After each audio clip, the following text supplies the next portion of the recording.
Hi friends, welcome to my channel. AP వాతావరణ శాఖ నుంచి వెదర్ రిపోర్ట్ వచ్చింది. ఆదివారం రోజున ఏపీలో ఏ జిల్లాల్లో వర్షాలు పడతాయి, దానికి సంబంధించిన వివరాలు అనేది అయితే తెలుసుకుందాము.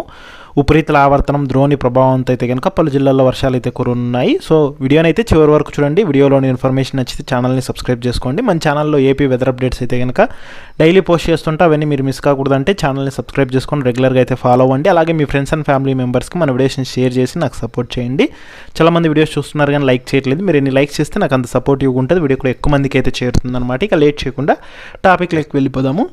ఏపీలో ద్రోణి ఉపరితల ఆవర్తనం ప్రభావంతో అయితే కనుక పలు జిల్లాల్లో పిడుగులతో కూడిన మోస్తరు వర్షాలు కురిసే అవకాశం ఉన్నట్లు వాతావరణ శాఖ అయితే తెలిపింది. ముఖ్యంగా ద్రోణి తూర్పు ఉత్తరప్రదేశ్ ప్రాంతంలో ఉన్న ఉపరితల ఆవర్తనం నుండి తూర్పు మధ్యప్రదేశ్, తూర్పు విదర్భ మరియు దక్షిణ ఛత్తీస్గఢ్ మీదుగా తీర ప్రాంత ఆంధ్రప్రదేశ్ వరకు సగటు సముద్ర మట్టానికి 0.9 కిలోమీటర్ల ఎత్తులో విస్తరించి కొనసాగుతోంది. దీని ఫలితంగానే ఏపీలో ముఖ్యంగా ఉత్తర కోస్తా ఆంధ్రప్రదేశ్, యానాం, రాయలసీమ, దక్షిణ కోస్తా ఆంధ్రప్రదేశ్లో అయితే తేలికపాటి నుంచి మోస్తరు వర్షాలతో పాటుగా ఉరుములు మెరుపులతో కూడిన వర్షాలు కురుస్తాయని తెలిపింది. బలమైన ఈదురుగాలులు కూడా కొన్ని ప్రాంతాల్లో 40 నుంచి 50 కిలోమీటర్ల వేగంతో వీచే అవకాశం ఉన్నట్లు వాతావరణ శాఖ అధికారులు హెచ్చరికలు అయితే జారీ చేశారు.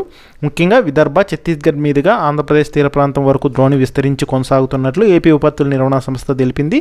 ఇక దీని ప్రభావంతో ఆదివారం రోజున ముఖ్యంగా రాయలసీమ జిల్లాల్లో అయితే కనుక చెదురుముదురుగా మోస్తరు నుంచి భారీ వర్షాలు కురిసే అవకాశం ఉందని, ఇక బాపట్ల, నెల్లూరు, రాయలసీమ జిల్లాల్లో అక్కడక్కడ పిడుగులతో కూడిన తేలికపాటి నుంచి మోస్తరు వర్షాలు, మిగిలిన జిల్లాల్లో కొన్ని ప్రాంతాల్లో పిడుగులతో కూడిన తేలికపాటి వర్షాలు కురిసే అవకాశం ఉన్నట్లు తెలిపింది. బలమైన ఈదురుగాలు వీచే ప్రమాదం ఉన్నందున ప్రజలు అప్రమత్తంగా ఉండాలని అయితే తెలియజేసింది.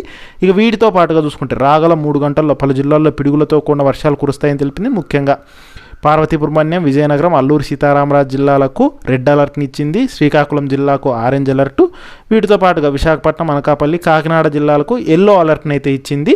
సో ప్రజలు తగిన జాగ్రత్తలు తీసుకోవాలని, అప్రమత్తంగా ఉండాలని హెచ్చరికలు అయితే జారీ చేసింది.